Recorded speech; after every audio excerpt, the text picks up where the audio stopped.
আসসালামু আলাইকুম প্রিয় বন্ধুরা, তোমরা সবাই কেমন আছো? আমি আজকে ফুলকপি, আলু, টমেটো, মূলো দিয়ে, সাজনা দিয়ে রুই মাছ রান্না করব। এই রান্নাটা কিন্তু আমার কাছে খুবই ভালো লাগে। তো প্রথমে আমি ফুলকপিগুলো সুন্দর করে একটু ভাপিয়ে নিয়ে নিয়েছি।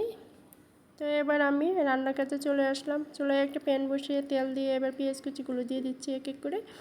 তো এটাকে আমি কিছুক্ষণ একটু হালকা বাদামি কালার হওয়া পর্যন্ত একটু অপেক্ষা করে ভেজে নেব। তো এখন আমি দিয়ে দিচ্ছি জিরা, আস্ত জিরা দিয়ে দিচ্ছি।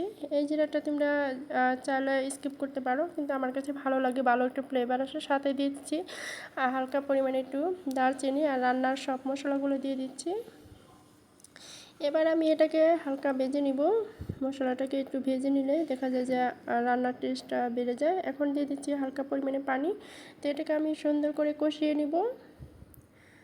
তো মশলাটা যত কষাবে তত কিন্তু স্বাদ আর স্বাদ। এটাকে আমি আমার সব রান্নাতে আমি বলি, মশলা ভালোভাবে কষিয়ে নিলে রান্নার টেস্টটা বেড়ে যায়। এই তো আমার কষানো হয়ে গেছে। এখন আমি দিয়ে দিব সবজিগুলো।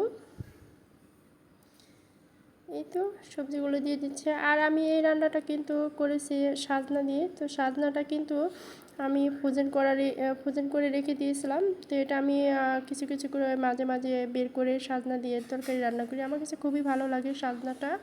তো আমার মতে কে কে সাজনা তরকারি পছন্দ করো অবশ্যই তোমরা কমেন্টের মাধ্যমে জানিয়ে যাবে। আর ভিডিওটা কেমন হয়েছে অবশ্যই তোমরা মতামত জানাবে।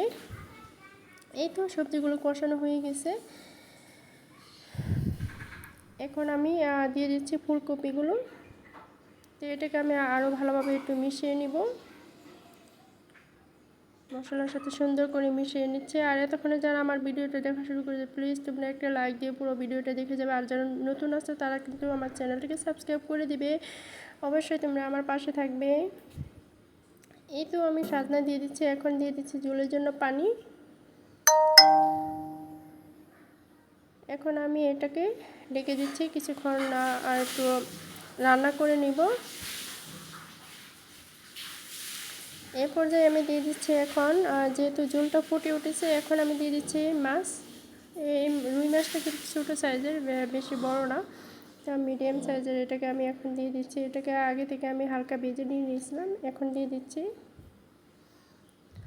আর দিয়ে দিচ্ছি আমি এখন টমেটোগুলো। দেখে কিন্তু বুঝতে পারতেছো রান্নাটা কেমন হবে। আমার কাছে কিন্তু এই রান্নাটাই অসাধারণ হয়েছিল খেতে। কিন্তু অবশ্যই তোমরা এভাবে রান্না করে দেখো, যে কোনো সবজি সাথে মিক্স করে খেতে কিন্তু অনেক ভালো লাগে। এই তো ফাইনালি আমার রান্নাটা হয়ে গেছে। কেমন হয়েছে তোমরা কিন্তু অবশ্যই জানাবে। আর ভালো লাগে আমার চ্যানেলের সাথেই থাকবে। সবাই ভালো থাকবে, সুস্থ